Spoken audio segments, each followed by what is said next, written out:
Assalamualaikum warahmatullahi wabarakatuh. Perkenalkan, nama saya Lulu Wasila. Saya mahasiswi dari Sekolah Tinggi Farmasi Muhammadiyah Tangerang, program studi D3 Farmasi semester 3. Di sini saya akan menjelaskan bagaimana cara pembuatan tablet kunyah menggunakan metode granulasi basah, mulai dari formulasi hingga evaluasi tablet. Penasaran gimana cara buatnya? Yuk simak videonya. Baik, di sini saya akan menjelaskan tentang pembuatan tablet kunyah menggunakan metode granulasi basah. Formulasinya yaitu ada jumlah tablet yang akan dibuat sebanyak 100 tablet dan bobot tablet yang akan dibuat sebanyak 200 mg. Di sini ada fase dalam dan fase luar. Fase dalam yaitu ada antalgin 80 mg, amilum 10%, aqua secukupnya, konstat 8%, dan laktosa secukupnya.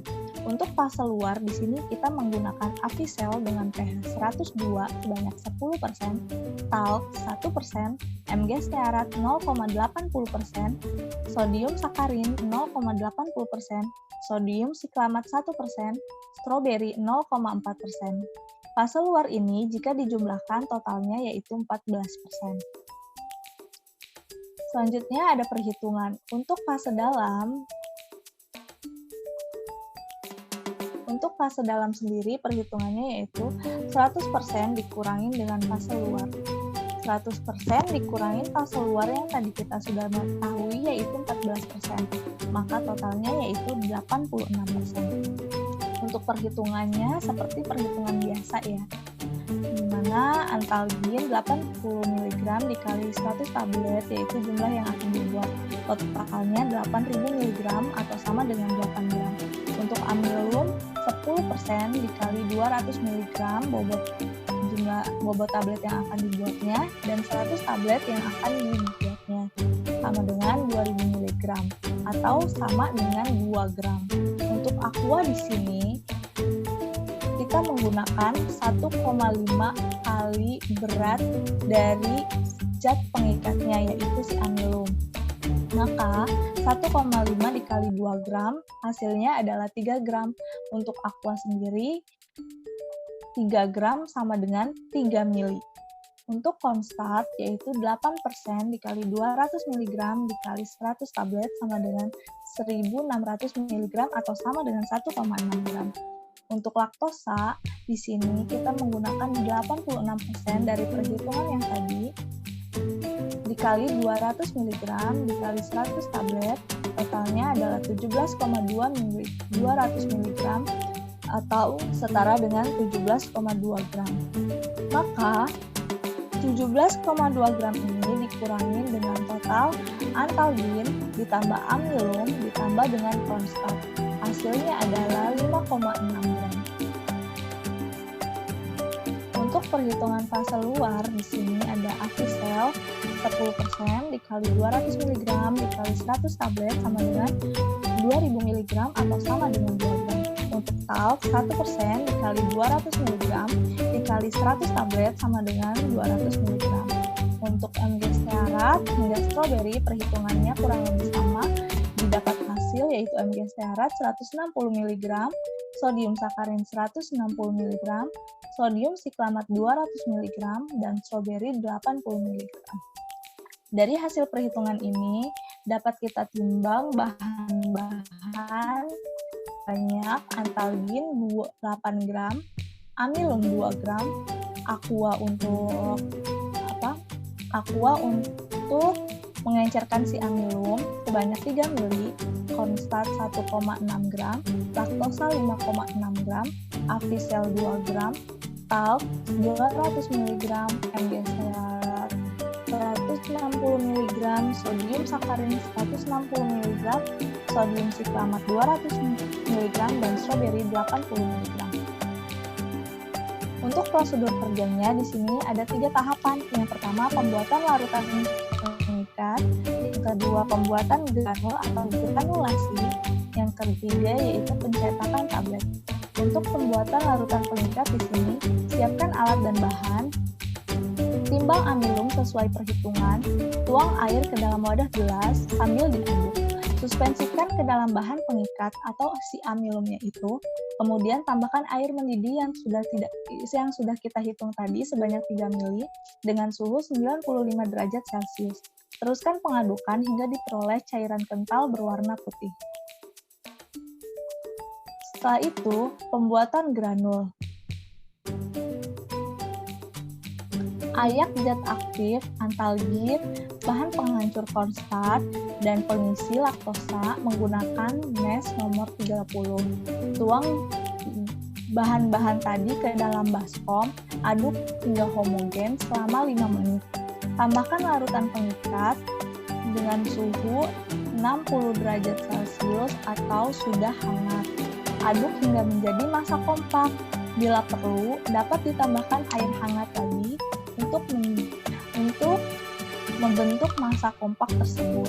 Setelah itu, granulasi massa basa ini ayak dengan menggunakan mesh nomor 12 hingga berbentuk granul.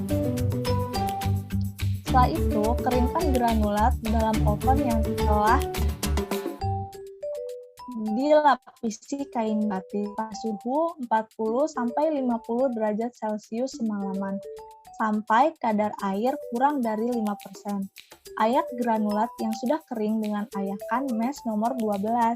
Masukkan granul ke dalam kantong plastik, kemudian tambahkan dalamnya pasta luar tadi yang sudah diayak sebelumnya dengan mesh nomor 12. Kemudian, kocok kantong plastik selama kurang lebih 5 menit. Setelah itu, barulah dilakukan evaluasi granul. Apa saja sih evaluasi granul yang bisa dilakukan? Nah, di sini saya akan menjelaskan evaluasi granul yang bisa dilakukan, yaitu yang pertama ada uji kadar air, yang kedua, uji laju alir dan sudut istirahat. Uji kadar air adalah pengujian yang bertujuan untuk mengukur jumlah massa yang hilang selama proses pemanasan. Jadi, uji kadar air ini diukur menggunakan moisture balance. Selanjutnya, untuk uji laju alir dan sudut istirahat, pengujian ini dimaksudkan untuk menentukan sifat aliran apakah baik atau tidak. Digunakan kemiringan aliran yang dihasilkan jika suatu zat berupa serbuk dibiarkan mengalir bebas melewati corong. Selanjutnya ada kompresibilitas, uji pengetapan, dan uji pemampatan. Dilakukan untuk mengetahui kemampatan campuran serbuk selama dikempa dan menentukan persen kompresibilitas. Selanjutnya yang terakhir itu ada granulometri. Evaluasi ini bertujuan untuk melihat keseragaman dari ukuran granul. Di sini saya sudah menyiapkan juga hasil evaluasi granul. Hasil evaluasi granul pada kadar air yaitu didapat 3,2%. Syarat yang baik yaitu kurang dari 5%. Untuk laju alir di sini didapat 5 detik. Syarat yang baik yaitu kurang dari 10 detik. Untuk sudut istirahat yang terbentuk di sini ada 24 derajat. Syarat yang baik yaitu kurang dari 30 derajat. Untuk kompresibilitas di sini kita dapat hasil 20,2%. Syarat yang baik yaitu 11-20%. Untuk granulometri pada penampung didapatkan hasil 0%. Syarat yang baik pada penampung yaitu kurang dari 10%. Untuk uji pengetapan di sini didapat hasil 3%. Syarat yang baik yaitu kurang dari 20%. Selanjutnya, uji pemampatan. Hasil yang didapat yaitu 75%. Syarat yang baik yaitu kurang dari 80%. Maka, dapat disimpulkan semua hasil granulasi ini memenuhi persyaratan. Selanjutnya, setelah granul memenuhi persyaratan, tahap selanjutnya yaitu pencetakan tablet. Cetak granul ke dalam mesin tablet sesuai spesifikasi yang telah ditentukan. Atur berat tablet dan kekerasan tablet yang kita inginkan. Setelah selesai, bersihkan kembali alat pencetak tablet yang sudah kita pakai. Selanjutnya yaitu evaluasi tablet. Apa saja sih evaluasi tablet yang bisa kita lakukan? Evaluasi tablet yang bisa kita lakukan di sini yaitu satu, keseragaman bobot. Seragaman bobot itu dilakukan untuk mengetahui keseragaman berat dari tablet menggunakan timbangan analitik. Yang kedua, ada keseragaman ukuran. Dilakukan menggunakan jangka sorong. Evaluasi ini dilakukan untuk mengetahui keseragaman diameter dan ketebalannya. Yang ketiga, ada kerapuhan. Menggunakan alat rehabilitator. Dilakukan untuk mengukur ketahanan permukaan tablet terhadap gesekan yang telah dialami sewaktu pengemasan dan pengiriman. Yang keempat, ada evaluasi kekerasan tablet menggunakan alat hard disk tester. Evaluasi ini mencerminkan kekuatan tablet secara keseluruhan yang diukur dengan memberi tekanan terhadap diameter tablet. Yang kelima yaitu waktu hancur, adalah waktu yang dibutuhkan tablet untuk hancur menjadi granul atau partikel penyusunnya. Alat yang digunakan adalah disintegration tester. Selanjutnya di sini saya sudah menyiapkan juga hasil evaluasi tablet.